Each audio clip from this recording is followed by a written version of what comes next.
Do you want to know what cancer really is? It is a thief, a terrible thief.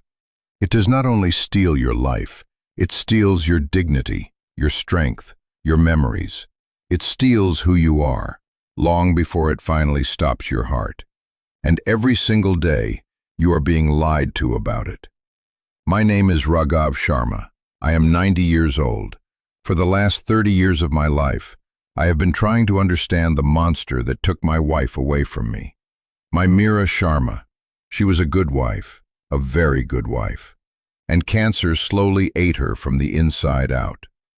I stood there and watched it happen, holding her hand, feeding her the hospital food they claimed was healthy. What a joke. So if you are looking for kind advice from a doctor in a white coat, you are in the wrong place. I am not a doctor. I am a mechanic. I spent my entire life fixing engines, and I learned one simple thing. You cannot fix a broken engine by ignoring the real cause of the problem. You must go to the root. Cancer is no different. When Meera fell ill, ovarian cancer, we did everything they told us to do. Chemotherapy, radiation, everything. It was brutal. It turned my beautiful, lively wife into a ghost, weak, exhausted, barely there.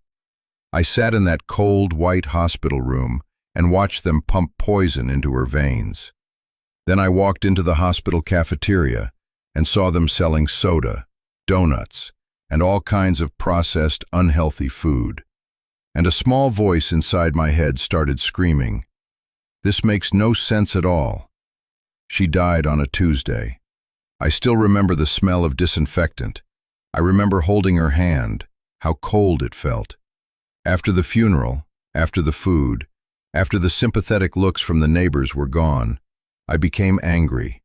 Not ordinary anger, deep, burning anger. Angry at the disease, yes, but even more angry at the ignorance, the lies, the nonsense we have been fed for decades. I threw away all the medical books we had. I began reading real research. Not studies funded by pharmaceutical companies, not the nonsense printed on cereal boxes. I am talking about real science, how the human body actually works. And what I discovered is so simple, it will make you angry. It comes down to just two things, only two. What you put into your body and what you put into your mind. That is it. That is the entire battle. First, let us talk about food. You must understand something. Cancer cells are foolish. They are greedy, but foolish. And there is one thing they love more than anything else. Sugar. Sugar is like fuel for cancer cells. They devour it. They thrive on it. And what have we done for the last 50 years? We have been stuffing our bodies with sugar as if there is no tomorrow. It is everywhere. In your bread, in your ketchup, in your salad dressing. You think you are eating healthy, but in reality, you are feeding the enemy. When Meera was sick, I used to bring her a glass of ginger water because her stomach was always upset. The nurses said it was a good idea. Ginger water? It was nothing but sugar water.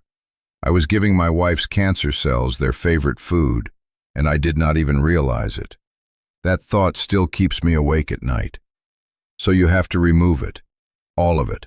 Sugar, white bread, pasta, processed packaged foods with 100 ingredients you cannot even pronounce.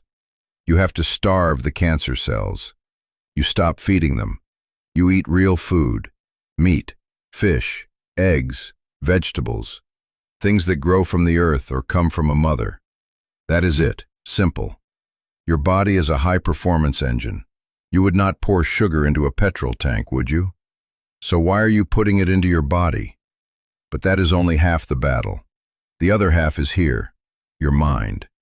Your body remembers everything. Every bit of stress, every bit of anger, every resentment you carry inside creates inflammation.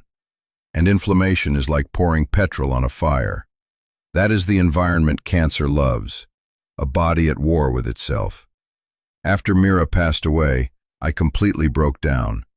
I was angry all the time. I hated the world. I hated God. I hated everyone. And I became sick. My joints were in constant pain. I could not sleep. My blood pressure shot up. My body was burning with grief and anger.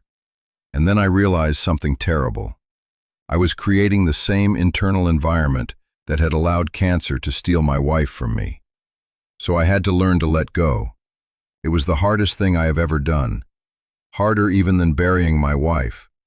I had to forgive. Forgive the doctors for their ignorance. Forgive the world for its unfairness. Forgive God for his silence.